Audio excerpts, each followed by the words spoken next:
शमूएल की पहली किताब, उसका 16वां बाब,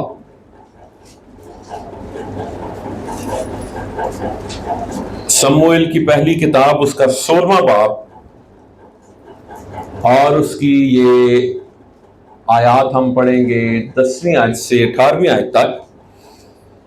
और यहां पे लिखा है, और यस्सी ने अपने 7 बेटों को शमूएल के सामने से निकाला और शमूएल ने यस्सी से कहा कि खुदावन ने इनको नहीं चुना है। फिर शमूएल ने यस्सी से पूछा, क्या तेरे सब लड़के यही हैं? उसने कहा, सबसे छोटा अभी रह गया है, वो भेड़ बकरियां चराता है। शमूएल ने यस्सी से कहा, उसे बुला भेज, क्योंकि जब तक वो यहां ना आ जाए हम नहीं बैठेंगे। सो वो उसे बुलवा कर अंदर लाया। अब दाऊद की एंट्री है। दाऊद बादशाह आ रहा है और क्या लिखा है जी? वो सुर्ख रंग और खूबसूरत और हसीन था, और खुदावन ने फरमाया, उठ और उसे मसा कर, क्योंकि वो यही है। हालेलुया। तब शमूएल ने तेल का सींग लिया और उसे उसके भाइयों के दरमियान क्या किया? मसा किया। और खुदावन की रूह उस दिन से, क्या लिखा है आगे को, दाऊद पर जोर से नाजिल होती रही। फिर शमूएल उठकर रामा को चला गया। पाक रूह का मसा आज हमारा टॉपिक है।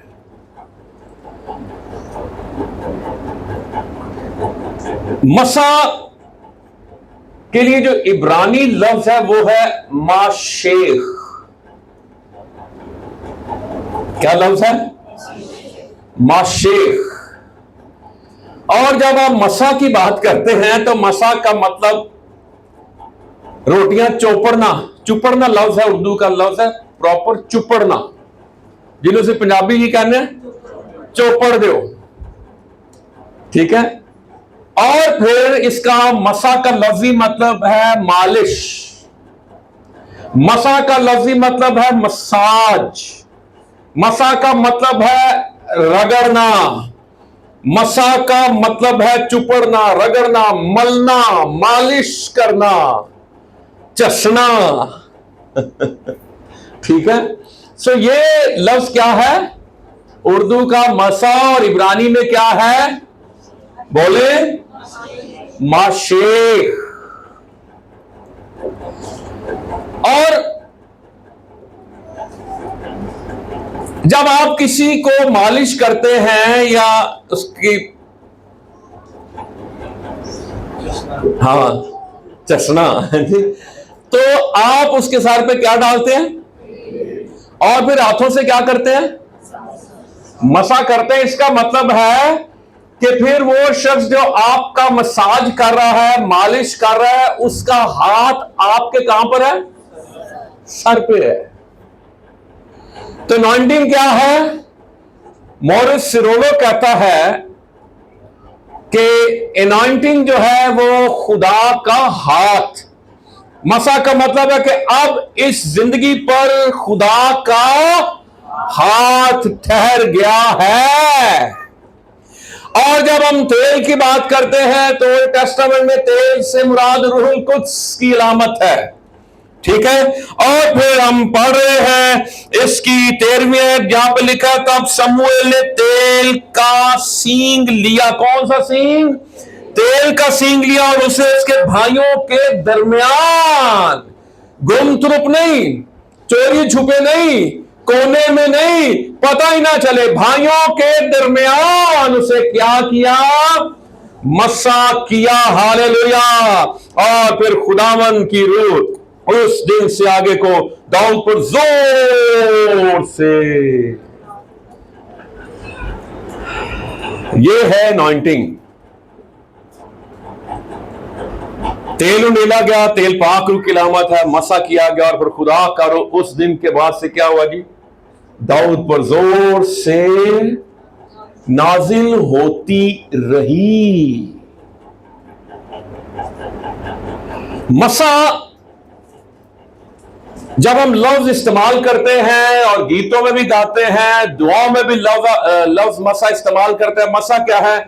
पाक रूह की हुजूरी को एनॉइंटिंग कहते हैं। पाक रूह की हुजूरी, उसकी कुदरत को क्या कहते हैं?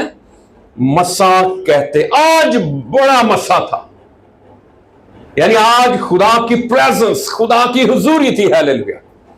मसा के बाद दाऊद की जिंदगी में एक बड़ा चेंज आता है। दाऊद आपको पता बजाने वाला, क्या बजाता है जी दाऊद? वैसे तो 4000 साल उसे बनाए थे, लेकिन बरबत का खास कहा जाता है और बरबत जो है और फिर वो बजाता है। तो आए जरा देखें, जब उसको अनॉइंट किया गया तो अनॉइंटिंग को आप कभी भी इसको ये ना ले, हल्का ना समझें। खुदा के मसा को कभी भी हल्का ना समझें। अनॉइंट करने के बाद क्या होता है? साथ ही अनॉइंटिंग का पता चल जाता है। अनॉइंटिंग जो है ये फर्क पैदा करती है। क्या फर्क पैदा करती है? 14वीं आयत में लिखा है, और खुदावन की रूह साउल से जुदा हो गई और खुदावन की तरफ से एक बुरी रूह उसे सताने लगी।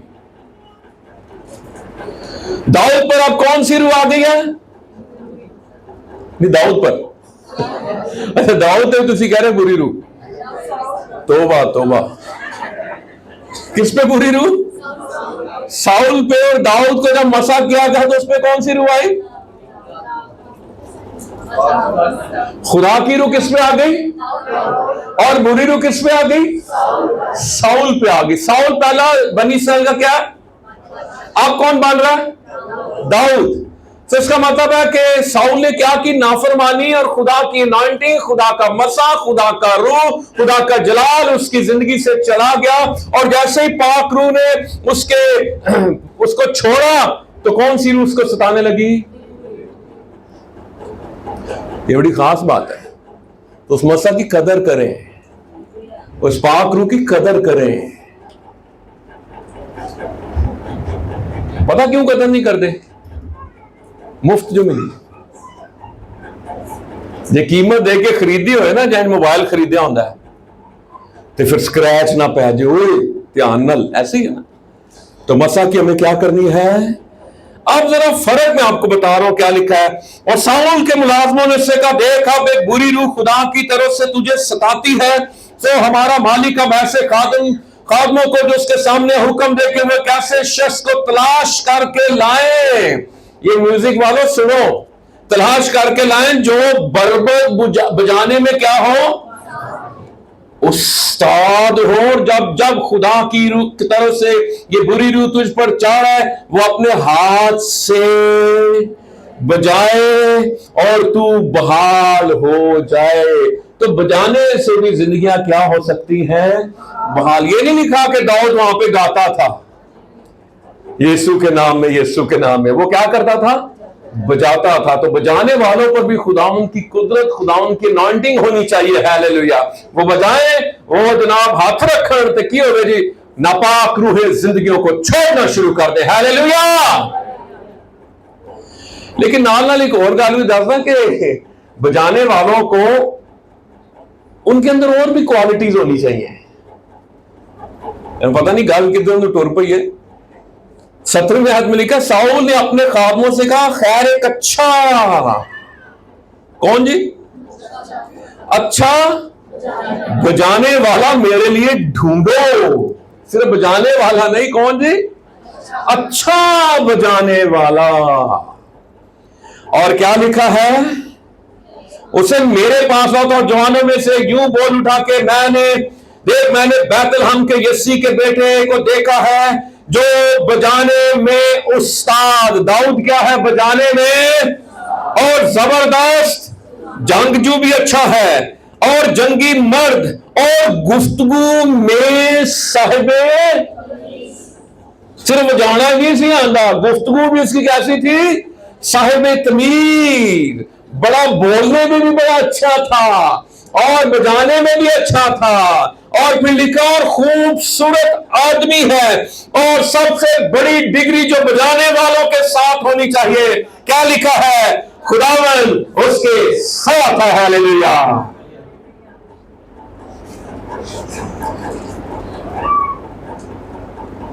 खुदावंद उसके साथ है। और फिर हम पढ़ते हैं 23वीं आयत में, सो जब वो बुरी रूह खुदावंद की तरफ से, खुदा की तरफ से साउल पर चढ़ती तो दाऊद बरबत लेकर हाथ से बजाता था और साउल को राहत होती और वो बहाल हो जाता था और बुरी रूह उस पर से उतर जाती थी। ये फर्क कैसे आया? जब उसे अनॉइंट कर दिया गया। अनॉइंटिंग के बाद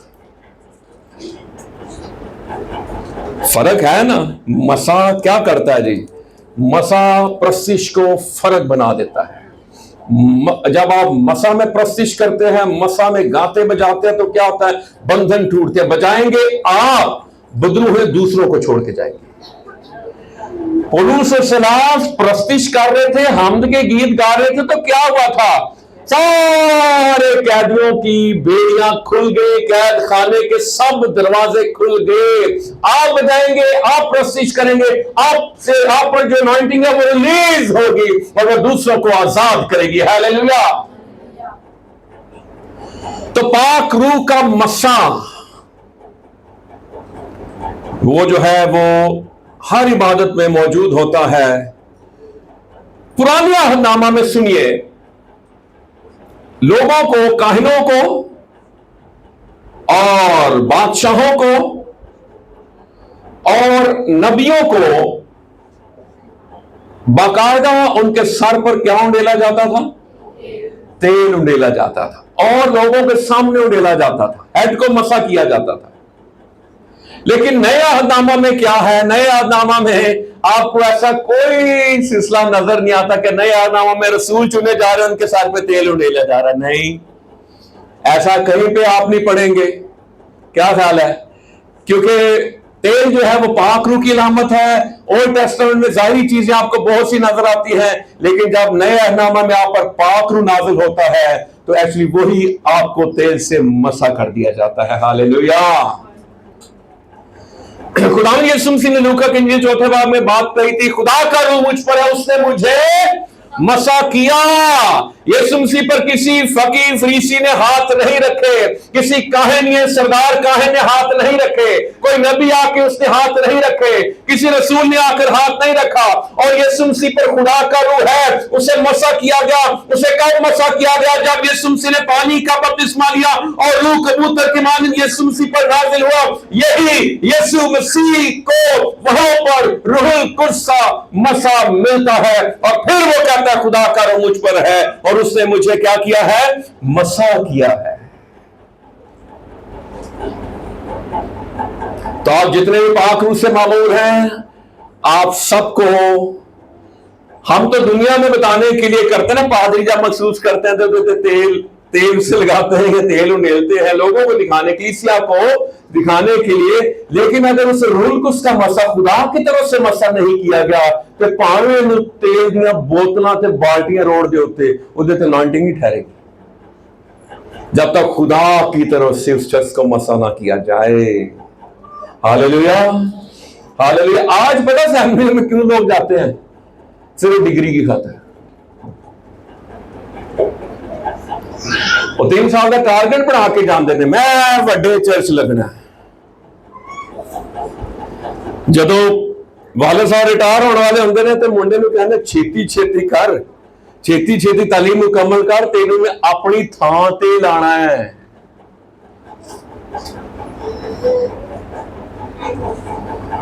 सो नए अहदनामा में डायरेक्ट जो है रूहुल कुद्स आप पर उंडेला जाता है। यहूदी रबी क्या कहते थे? सुनिए, यहूदी रबी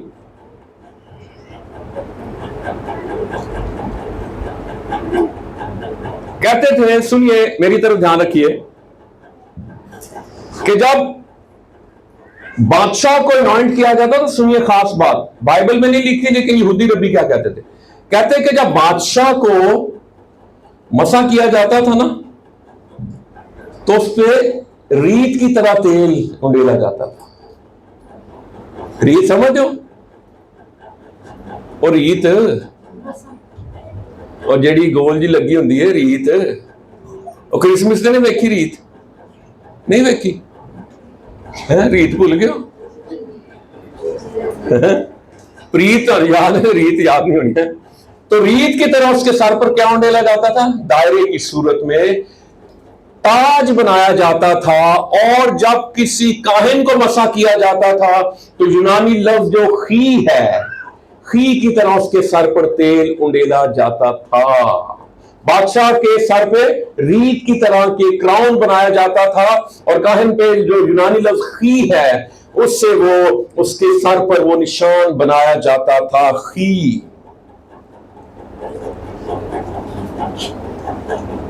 बाइबल मुकद्दस का जो ऑयल है, सुनिए, अपना ध्यान मेरी तरफ रखिए। बाइबल मुकद्दस का जो ऑयल है वो कौन सा ऑयल है? नहीं, कौन सा वो ऑयल है? जैतून का, ऑलिव ऑयल, जैतून का ऑयल। बाइबली जो ऑयल है वो कौन सा ऑयल है? जैतून का ऑयल जो है ये। और कुछ यहूदी रब्बियों की बातें हैं जो मैं आपको बताना चाहता हूं। यहूदी रब्बी ये कहते थे कि जो जिंदगी का दरख्त था बागे अदन में, मैं बार बार इस बात पे जोर दे रहा हूं कि यहूदी रब्बी कहते थे, मैं बाइबल की बात नहीं कर रहा। यहूदी रब्बी ये कहते थे जो जिंदगी का दरख्त बागे अदन में था वो जैतून का दरख्त था।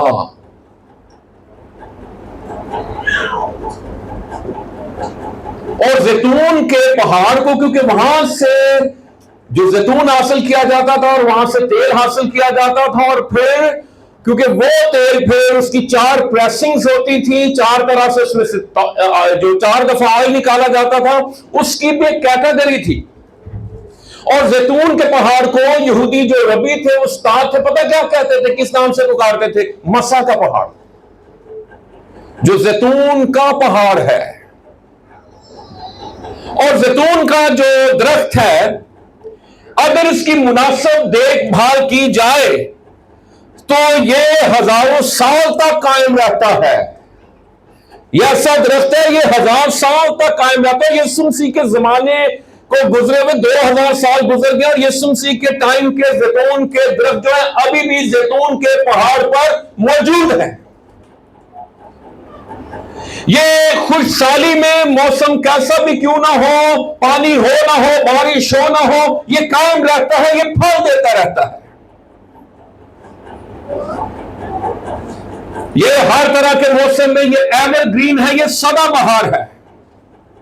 दरख्त को काट भी दिया जाए फिर भी उसकी कोंपल जो है वो निकलना शुरू हो जाती है। कीड़े जो है इसके फल पर अटैक करते हैं, इसके पत्तों को कुछ नहीं कहते, क्योंकि पत्ते जो है वो कड़वे होते हैं और इन्हीं कड़वे पत्तों से फिर मरहम तैयार की जाती है और इन्हीं से जैसे मौसम बनता है और कीड़े और जो मच्छर हैं आपसे रहने से दूर मजबूर हो जाते हैं, इसी तरह इनके पत्तों में भी ये है कि ये कीड़ों को आपसे दूर रखता है। जैतून के जो पत्ते हैं,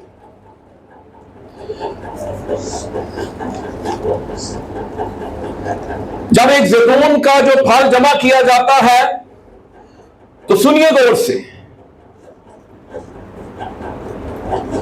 जब पहली दफा उसको प्रेस किया जाता है ना, क्रश किया जाता है पहली दफा, ठीक है, तो उसमें से पहली दफा जो ऑयल निकलता है वो जो पहला ऑयल है वो मनोरा को उसको जलाने के लिए, रोशन रखने के लिए, और फिर जो मसा का तेल इस्तेमाल होता है, पहला जो क्रश है, पहला जो प्रेस है, उससे वो कौन सा ऑयल निकाला जाता है जी? सबसे पहले वो ऑनर करते हैं हैकल को, वहां पे मिनोरा है, वहां पर शमादान है, वहां पर ठीक है लैंप है, उसको रोशन करने के लिए, यानी सबसे पहले वो खुदा का हिस्सा निकालते हैं खादम को, काहिन को अनॉइंट करने के लिए। अब फिर ये नहीं कि नए वो फल लेके आते, नहीं, उसी जैतून के फल को पहली दफा जब प्रेस करते हैं ये, और फिर उसी को दूसरी दफा प्रेस करते हैं, और जब दूसरी दफा प्रेस करते हैं तो उससे घरों में चिराग जलाने के लिए उसको इस्तेमाल किया जाता था। फिर उसी जैतून को तीसरी दफा प्रेस करते हैं और जो उसमें से ऑयल निकलता है वो खाना पकाने के लिए वो इस्तेमाल होता था। फिर उसी जो बचा हुआ कुचला हुआ जो जैतून होता फल होता है उसको फिर चौथी दफा प्रेस किया जाता है और जब उसमें से जो ऑयल निकलता है वो तिब्बी मकासद के लिए, वो शिफा के लिए इस्तेमाल होता है।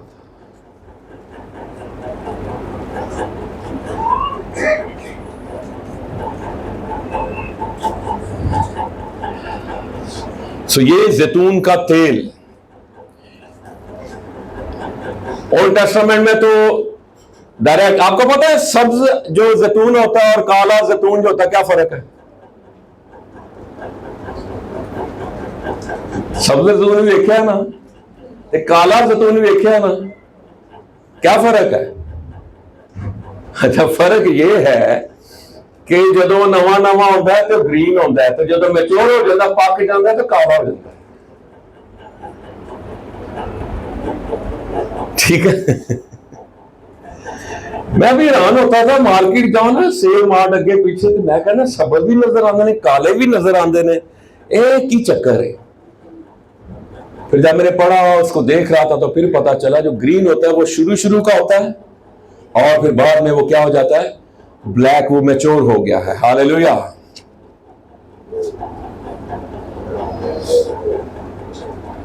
यीशु मसीह ने शागिर्दों को 3 साल तक मसा नहीं किया कि नहीं किया? नहीं किया।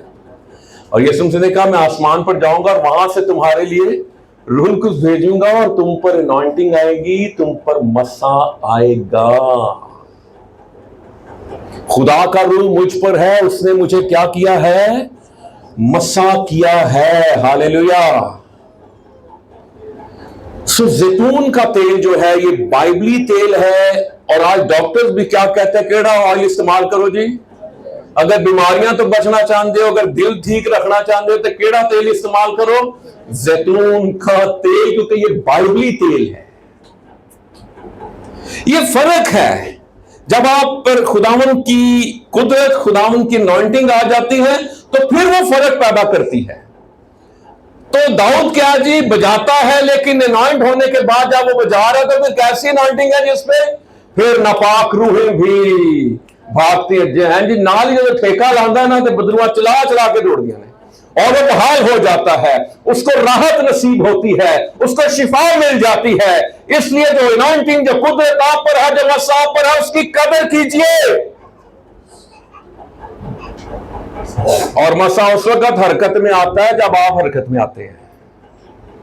आप बैठे हुए ना तो मसा काम नहीं करेगा। हम ये नहीं कर, हम बैठे वर्शिप कर रहे हैं, आज बड़ी अनॉइंटिंग सी है जी, मैं रॉकिंग चेयर पे बैठा हूं, आराम से कुर्सी बैठा हूं, तो मैं कहना गूज बम मेरे खड़े रो, बड़ा मजा आ रहा, बड़ी अनॉइंटिंग। मसा कब रिलीज होगा? जब आप उठेंगे। कुव्वत का लिबास। हालेलुया।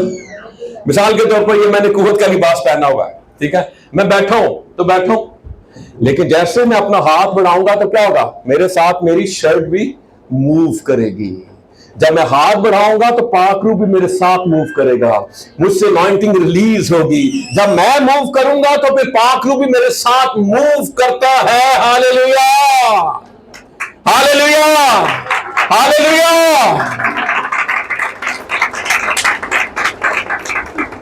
सो ये जो मसा है, दाऊद को 3 टाइम्स अनॉइंट किया गया और यीशु मसीह को भी 3 बार मसा किया गया।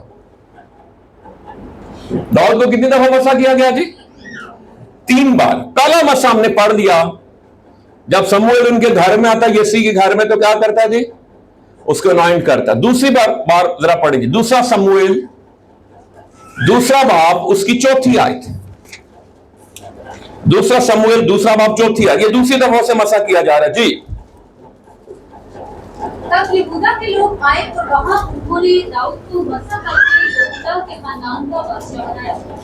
जब यहूदा के लोग आए और वहां उन्होंने दाऊद को मसा करके यहूदा के खानदान का बादशाह बनाया। ये दूसरी टाइम उसे अनॉइंट किया जा रहा है। तीसरी दफा उसे कब अनॉइंट किया गया है वो भी पढ़ लें। दूसरा शमूएल 5वां बाब 3 से 5 आयत।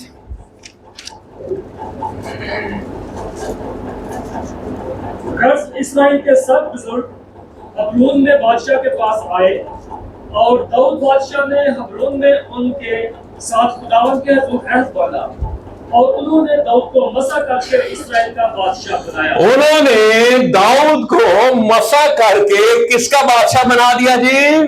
इस्राएल का बादशाह बना दिया। और फिर आगे लिखा दाऊद जब सल्तनत करने लगा तो 30 वर्ष का था। यीशु मसीह जब खिदमत करने लगा तो 30 वर्ष का था। उसने 40 वर्ष सल्तनत की। उसने हबरून में 7 वर्ष 6 महीने यहूदा पर सल्तनत की और यरूशलेम में सब इस्राएल और यहूदा पर 33 वर्ष सल्तनत की। यीशु मसीह इस दुनिया से कब रुखसत हुए? जब वो कितने वर्ष के थे? 33 वर्ष के थे। यीशु मसीह ने खिदमत का आगाज करने से पहले 40 दिन का रोजा रखा और यीशु मसीह जिंदा होने के बाद 40 दिन अपने शागिर्दों को नजर आते रहे। दाऊद में और यीशु मसीह में यही हमांगी है, मुताबिकत है, मुआफकत है कि यीशु मसीह और दाऊद की चीजें आपस में मिलती हैं। और फिर सबसे बड़ी बात, यीशु मसीह इब्ने दाऊद कहलाता है। हालेलुया। यहूदा के कबीले का बब्बर। हालेलुया। और यीशु मसीह खुद कहता मैं दाऊद की असल और नस्ल। यीशु मसीह शर्मान नहीं दिया, कह रहा है मैं हूं। हालेलुया। तो अनॉइंटिंग जो है वो दाऊद की जिंदगी पर जब आती है फिर फर्क पैदा हो जाता है। अनॉइंट होने के बाद फौरन बाद वो पहला केस पता मिलता है अनॉइंटिंग के बाद उसको, शाऊल। फिर नापाक रूह और वो बाजार है, ठीक है, और नापाक रूह छोड़ रही है। फिर उसके बाद 17वें बाब में कोई केस उसे मिलता है और वो केस पता कौन सा होता है?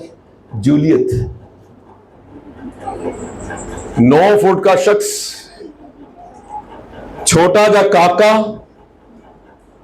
और पंजाबी से एक पहेली बुझदे होंदे ना, छोटा जा काका बूहे दा राखा है। और राखा सी अपनी कौम दा। कदावर शख्स साउल कहता नहीं भाजन मैं नहीं है जी। सारी जो इस्राएल कौम थी डर गई, डरपोक, बुज़दिल। लेकिन एक छोटा लड़का उठता है और उस पर खुदा की कुदरत, खुदा की अनॉइंटिंग है। हालेलुया। खुदा का मसा है। हालेलुया। उसके अंदर फियर नहीं है, उसके अंदर खौफ नहीं है, उसके अंदर दहशत नहीं है। वो घबराया नहीं, वो बुज़दिल नहीं हुआ, वो डरा नहीं, वो सहमा नहीं, वो छुप कर भाग नहीं गया। वो मैदाने जंग में उतरा। क्यों उतरा? क्योंकि उससे दलेरी थी, क्योंकि मुझ पर खुदा का रूह है। हालेलुया। खुदा ने मुझे क्या किया है? मसा किया है। हालेलुया। मैं अपनी कौम का पेशवा हूं। हालेलुया। हालेलुया। फिर जूलियत को मारा कि नहीं मारा? किस वजह से? उसके ऊपर क्या था? मसा। कुछ छोटे जे पत्थर दे नाल किसी एडे बड़े शख्स को मार सकता है? ये जो पत्थर निकला था ना, ये अनॉइंटिंग में निकला था, ये मसा में निकला था। हालेलुया। और वो फिर पत्थर जाकर ठीक निशाना वहां पे लगा। मसा का जो निशाना होता है ना, पाक रूह का जो निशाना होता है ना, उसमें भूल चूक नहीं हो सकती, वो खता नहीं हो सकता अगर पाक रूह की गाइडेंस में निशाना मारा जाए। इसीलिए तो ये कौम अपने लोगों को आर्चरी सिखाती है, निशानाबाजी सिखाती है, ताकि इनका निशाना ठीक हो। गाइडेंस में गाना, गाइडेंस में बजाना। इसलिए तो कहा जाता है कि प्रश्न जब हो रहे तो सीधा सीधा बजाओ। और यीशु मसीह ने ना करारियां सिखा सुनाओ, यीशु मसीह ने तो ना ठेक के सुनाओ ना। यीशु मसीह के वाह वाह वाह वाह, लो तो यीशु मसीह बेना कराए 5%। सीधा काम, सीधी मुनादी, सादा मुनादी, आसान मुनादी। यीशु के बारे में क्या लिखा है यूनुस भाई? वो उनकी समझ के मुताबिक कलाम सुनाता था। हालेलुया। तो फर्क पता चल रहा है अनॉइंटिंग का। हालेलुया। आप सब पर जो पाक रूह से मामूर है, खुदा की कुदरत, खुदा का मसा है। हालेलुया। ऐसे जो मसा आप पर है उसको रायगा ना रहने दे, उसको इस्तेमाल करें, ठीक है। और वो आपको आपकी ताकत के लिए नहीं दिया गया, वो इब्लीस के कलों को ढाने के लिए दिया गया है। हालेलुया।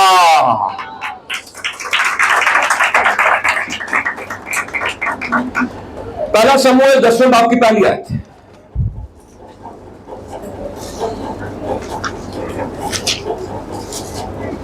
फिर शमूएल ने तेल की कुप्पी ली और उसके सर पर उंगली ली और उसे चूमा और कहा कि क्या यही बात नहीं कि खुदावंद ने तुझे मसा किया ताकि तू उसकी मीरास का पेशवा हो। शमूएल ने तेल की कुप्पी ली और साउल पर क्या किया जी? उसके सर पर उंडेली और उसे किंग बना दिया गया। लेकिन उसने नाफरमानी की और उस पर से खुदा का मसा, खुदा का रूह जो है उससे जुदा हो गया और फिर नापाक रूह उसे सताने लगी। इसलिए बड़ी जो खिदमत है आपके पास, जो पाक रूह आपके पास है, इसको कभी भी आप हल्का ना लें, इस मसा की कदर करें। जैसे आप अपने घरों में जेवर की कदर करते हैं ना, अपनी महंगी चीजों की कदर करते हैं, ये भी प्राइसलेस है, ये भी बेशकीमत है, ठीक है। ये जबरदस्त अनॉइंटिंग है जिसमें आप चलते हैं, आप मूव करते हैं, आप कलाम सुनाते हैं, आप गाते हैं, आप बजाते हैं, आप खिदमत करते हैं, आप दुआएं करते हैं। आप इसलिए करते हैं क्योंकि मसा है, कुदरत है। अगर आपसे मसा उठा दिया जाए तो आप कभी बजा नहीं सकते, कभी गा नहीं सकते, आप कभी खुदा के तख्त को नीचे नहीं ला सकते। मसा के वसीले से, मसा में जो प्रस्तिश होती है, जो मसा में शराबूर प्रस्तिश होती है, हमद होती है, उसके वसीले से खुदा का तख्त जिंदगियों के दरमियान लगता है। और जब उसका तख्त लगता है उसमें से कड़के और बिजलियां निकलती हैं और फिर मौजात होते हैं, जिंदगियां बरकत पाती हैं, शिफा पाती हैं, रिहाई पाती हैं, मखलसी पाती हैं, मुक्ति पाती हैं, शांति पाती है। यह सब कुछ मसा की बदौलत होता है और वही मसा यहां पर मौजूद है। हालेलुया, हालेलुया, हालेलुया। खुरूज 28वें बाब की 41वीं आयत और खुरूज 29वें बाब की 7वीं आयत।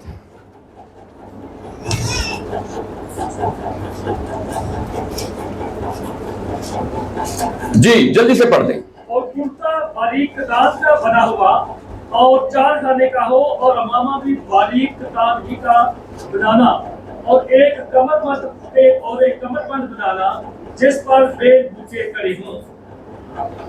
जी कौन सा वाला पढ़ा आपने? 28, 41, 41।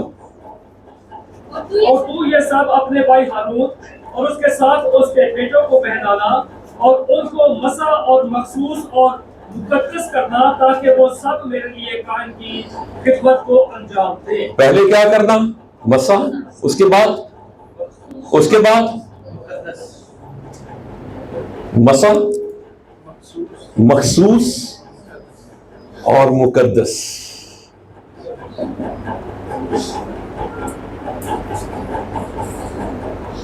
कुछ लोगों पे मसा होता है लेकिन वो मखसूस नहीं होते। कुछ लोग मखसूस होते हैं लेकिन उन पे मसा नहीं होता। मखसूस लफ्ज खास से है। ये कुर्सियां मेहमानों के लिए मखसूस है, इन पे सिर्फ प्रोणे ही बैठ सकते हैं, मेहमान रिजर्व। और तू तेरे पे मसा आ गया, तेरे मसा कर दिता गया, और तू सिर्फ खुदा ही मखसूस है। पॉइंट समझ गया मेरा? अब तुझे खास बात के लिए मसा कर दिया गया है, मखसूस कर दिया गया है, ठीक है। अब यह बात है,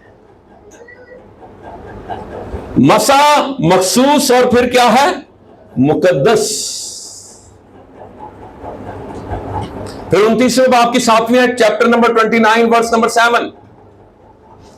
और मसा करने का तेल लेकर उसके सर पर डाल। मसा करने का तेल लेकर मसा करने का भी खास तेल था। उसमें जो वो थे ना अज्जाए तरकीबी, वो जितनी चीजें शामिल थी वो भी किसी दिन मैं आपको जरूर बताऊंगा। वो जो चीजें शामिल थी ना उसके अंदर, वो भी खास चीजें थी। एक एक जो उसके अंदर था ना, वो जंज कह लो जी, जीरा, जो भी चीजें थी वो खास चीजें थी जो खुदा ने कहा था ये बना रहा, और वो बड़ा वो खुशबूदार तेल था।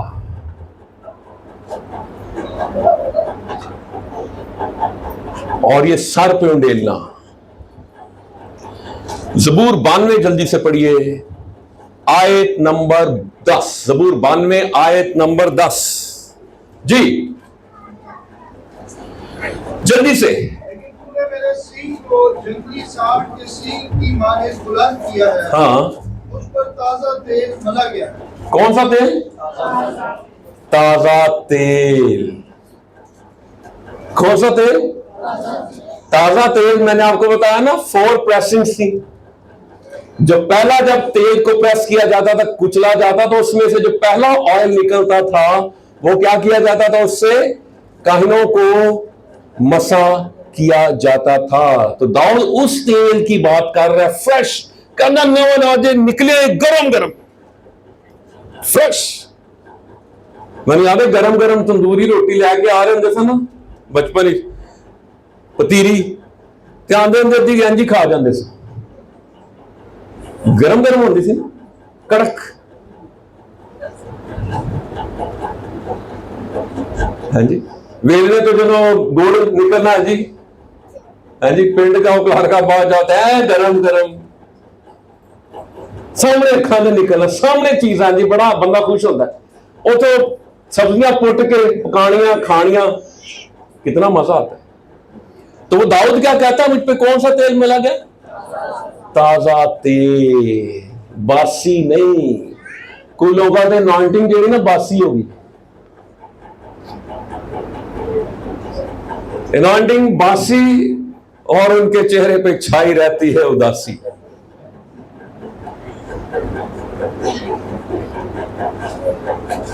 फ्रेश अनॉइंटिंग हर रोज मिलती है,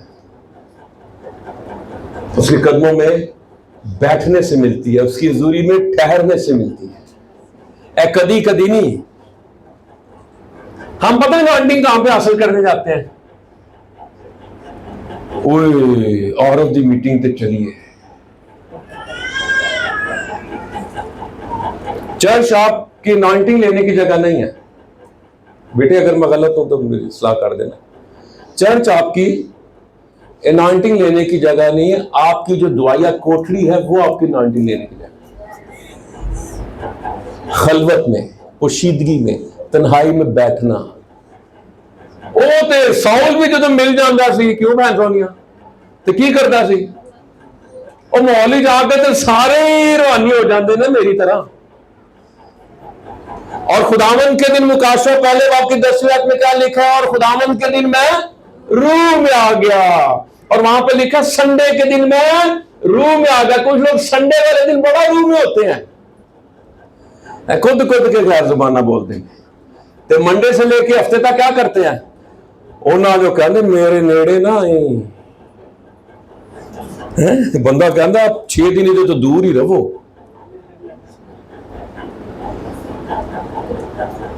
तो ये जो 6 दिन बाद आप आते हैं ना चर्च में मसा लेने के लिए, ये तो आप सेलिब्रेशन के लिए आते हैं। ये तो आप खुदावन को जला देने के लिए आते हैं।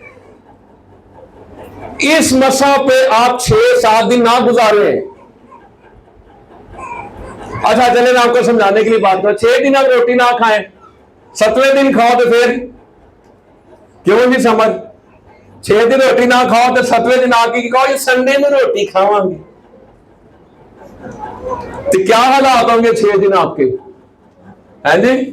कितने लड़ाई हो जाए, कोई चीज टुकड़ी पै जाए, कुछ हो जाए, तो फिर आप नकाहत का शिकार हो जाएंगे, आप कमजोरी का शिकार होंगे, आप काम नहीं कर सकेंगे, ठीक है, आप उस तौर से प्रोफिशिएंट नहीं होंगे, आप काम नहीं निभा सकेंगे, जिम्मेदारी नहीं निभा सकेंगे। क्यों? क्योंकि आपने 6 दिन में खाना नहीं खाया।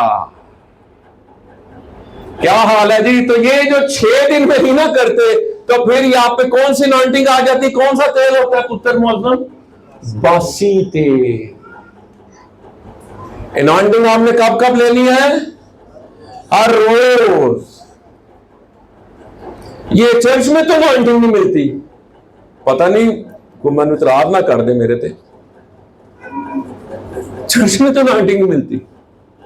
हम भरते हैं, कुवत पाते हैं, लेकिन आप 6 दिन अगर खुदा के चरणों में नहीं बैठते और 7वें दिन आके कहें जी मैं आज रज के रोटी खावांगा, तो 6 दिन बाइबल पढ़ो ना, तो 7वें दिन आए सुन के चले जाओ, तो फिर इस पे गुजारा नहीं होगा। ये फिर बासी अनॉइंटिंग है।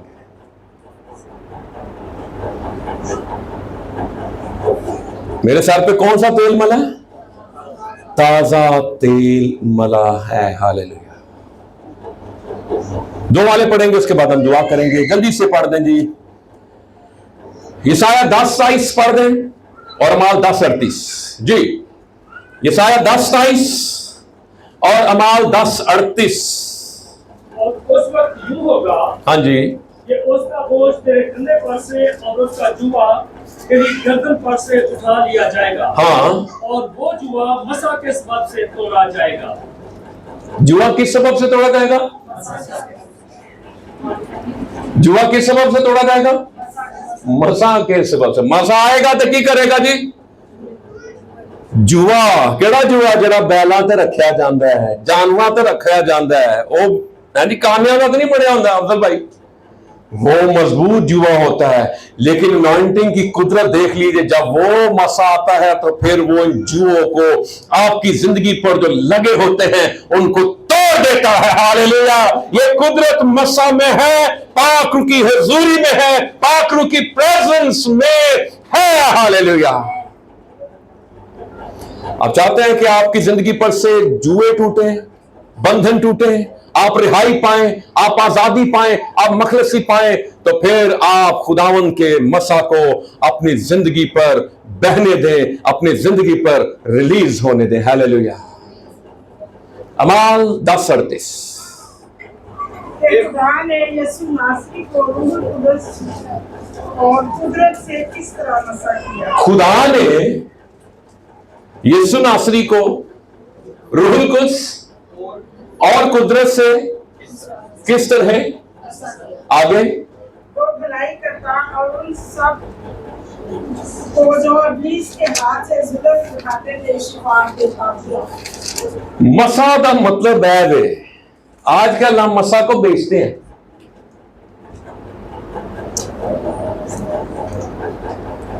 कुछ मसा की बोतलें बेचते हैं कुछ मसा के कपड़े बेचते हैं।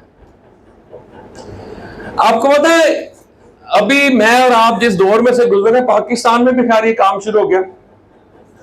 अब हम हर चीज को ना अपने 19 को भी लोग बेचते हैं और गोरा भी अपनी 19 को बेचता है।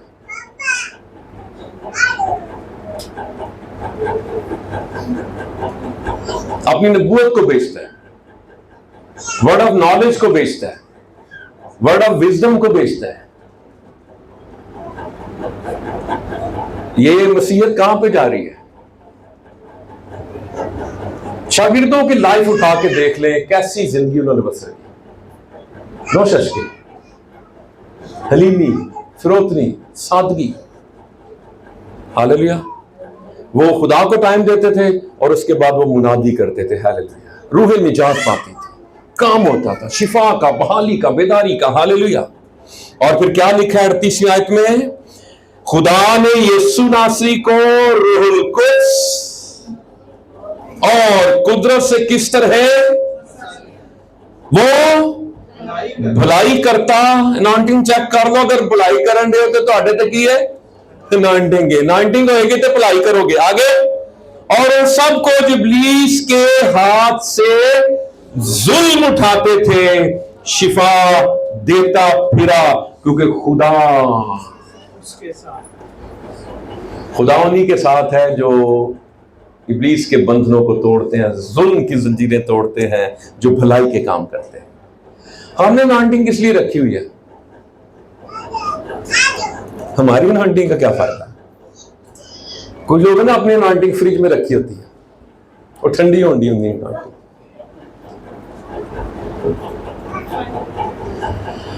सो हम खुदावन का शुक्र अदा करते हैं और हम खुदावन के नाम को इज्जत और जलाल देते हैं। आमीन। आए अपने सरों को झुकाएं, अपनी आंखों को बंद